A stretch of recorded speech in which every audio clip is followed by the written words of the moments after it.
Stop right there. Before you pull out your wallet, before you click that Add to Cart button, before you let some fast-talking salesperson in a bright-lit showroom convince you that you're about to make the smartest purchase of your life, watch this video first. Because I've spent the last 3 weeks doing something most people don't do before dropping $1,000 to $3,000 on a television. I actually tested them, compared them, dug into the specs that matter versus the specs that are pure marketing fiction. Talked to people who own these TVs 6 months in, not the first weekend honeymoon phase, but real long-term ownership reality. And what I found is going to save a lot of you from making a very expensive mistake. Here's the truth about the TV market in 2026. It has never been more confusing on purpose.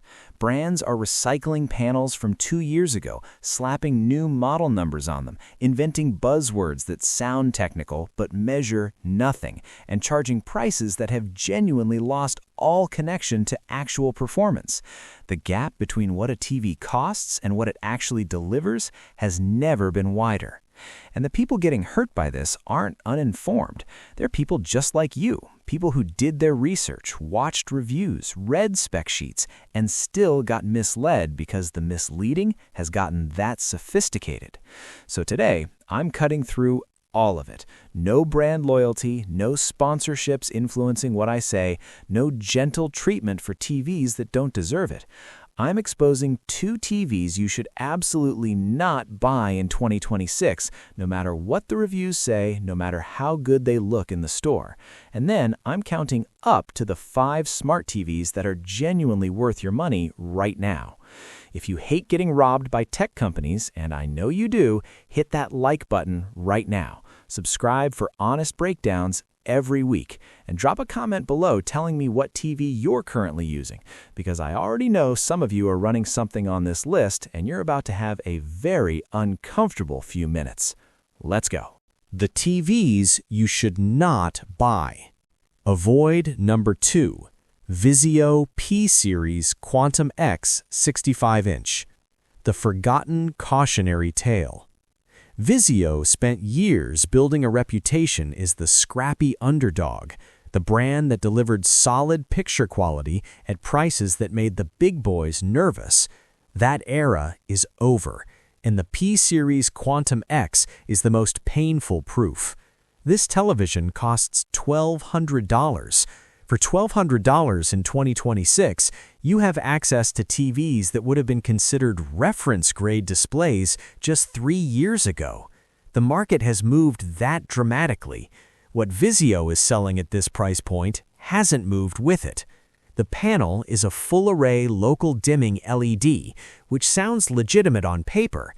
The reality is the dimming zone count is lower than competitors charging similar money, and the result is something you'll notice within the first hour of real viewing. Dark scenes in movies and shows with complex shadow detail, the kind of content that separates good TVs from great ones, reveal a muddiness that you simply should not be tolerating at this price.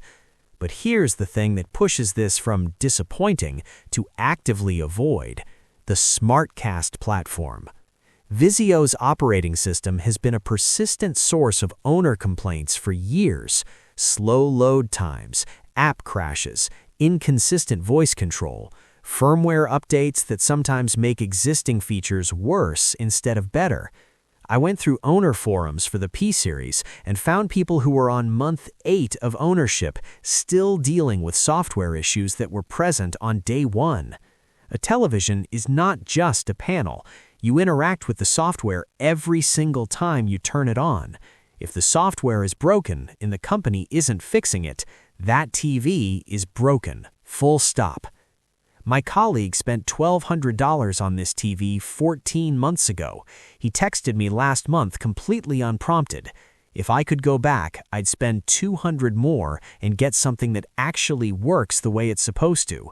That's 14 months of daily frustration talking.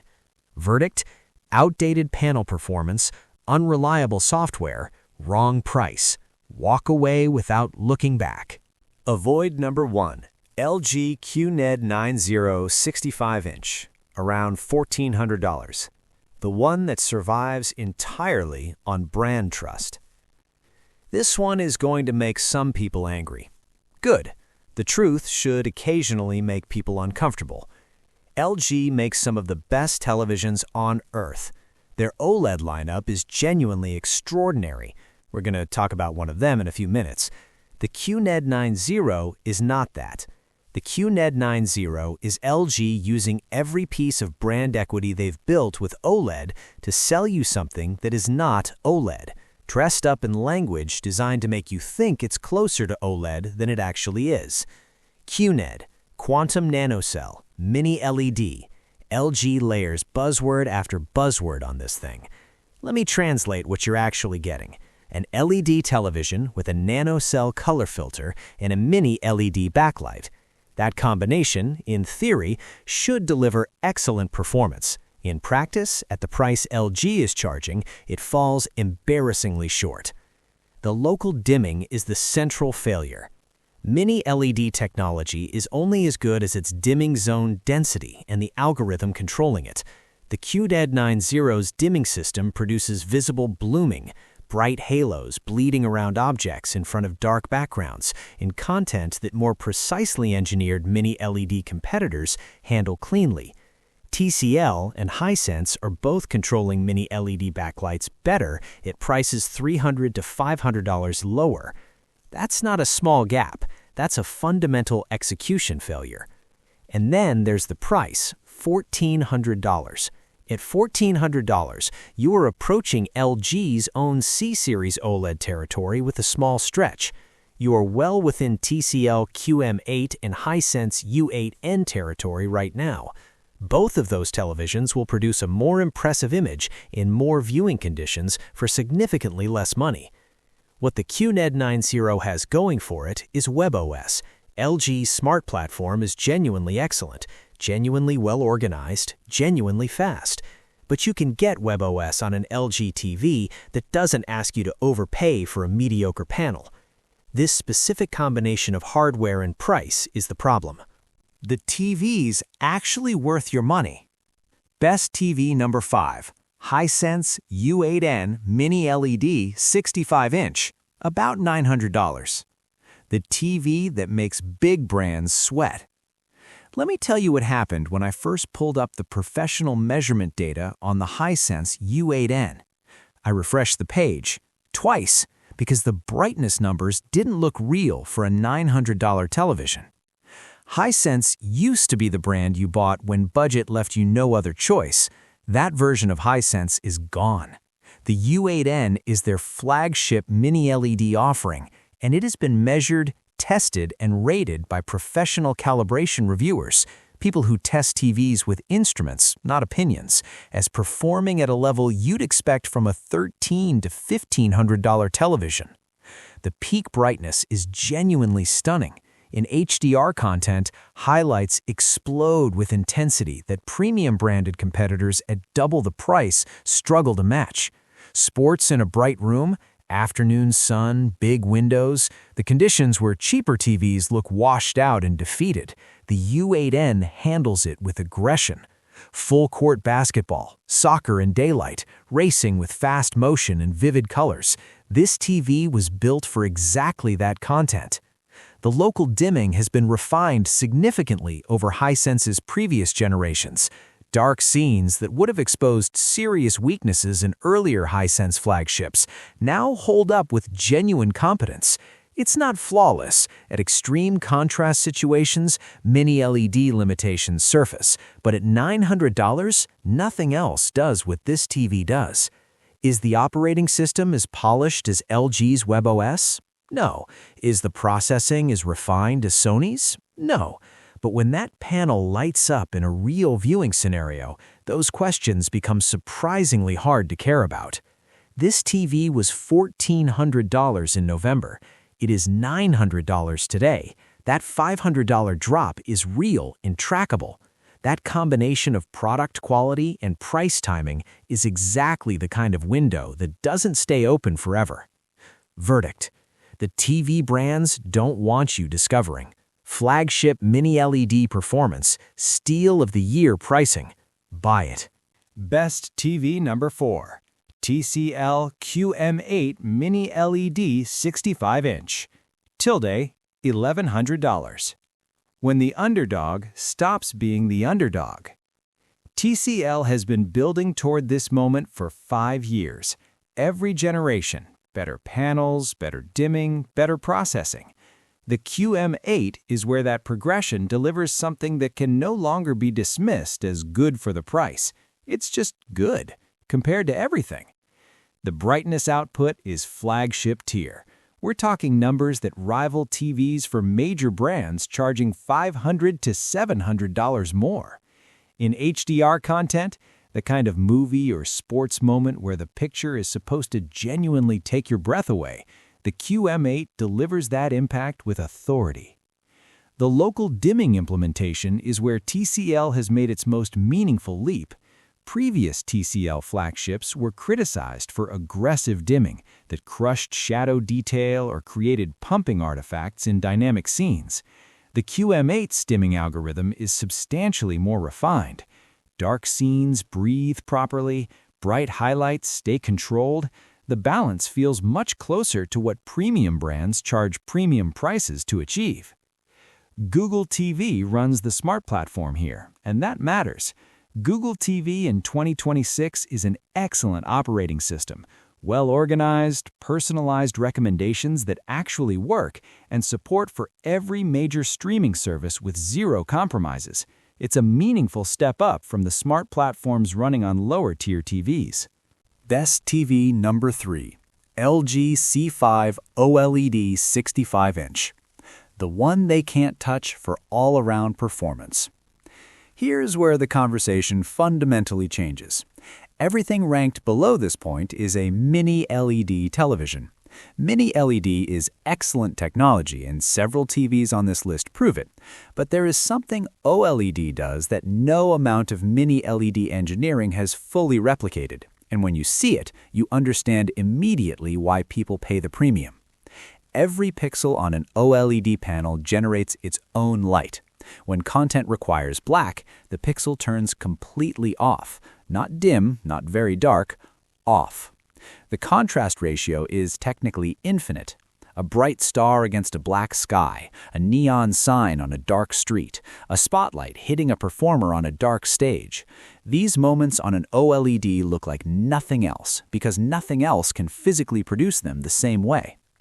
The LG C5 is the 4th year of LG's C-Series OLED, and it represents the accumulated refinement of a design philosophy that has dominated its category since it arrived.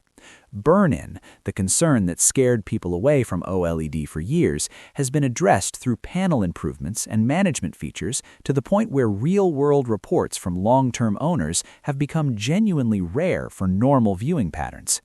For gaming, the C5 is in a category almost by itself. 4K at 120 Hz, HDMI 2.1, VRR, input lag measured in single-digit milliseconds. But more than the specs, OLED's per-pixel response means game environments have depth and shadow detail that Mini LED displays literally cannot produce. Dark game environments look like dark environments, not gray environments. That difference changes how games feel to play. WebOS is the best smart platform on any television. Fast, organized, consistently updated. LG's track record on long-term software support is among the strongest in the industry. Was $2,200 in November, now $1,700 to $1,800 depending on where you look. That $400 drop puts the best all-around television on the market within reach. Best TV number 2. Samsung S90D QD OLED 65-inch, $1,500. The OLED sweet spot nobody told you about.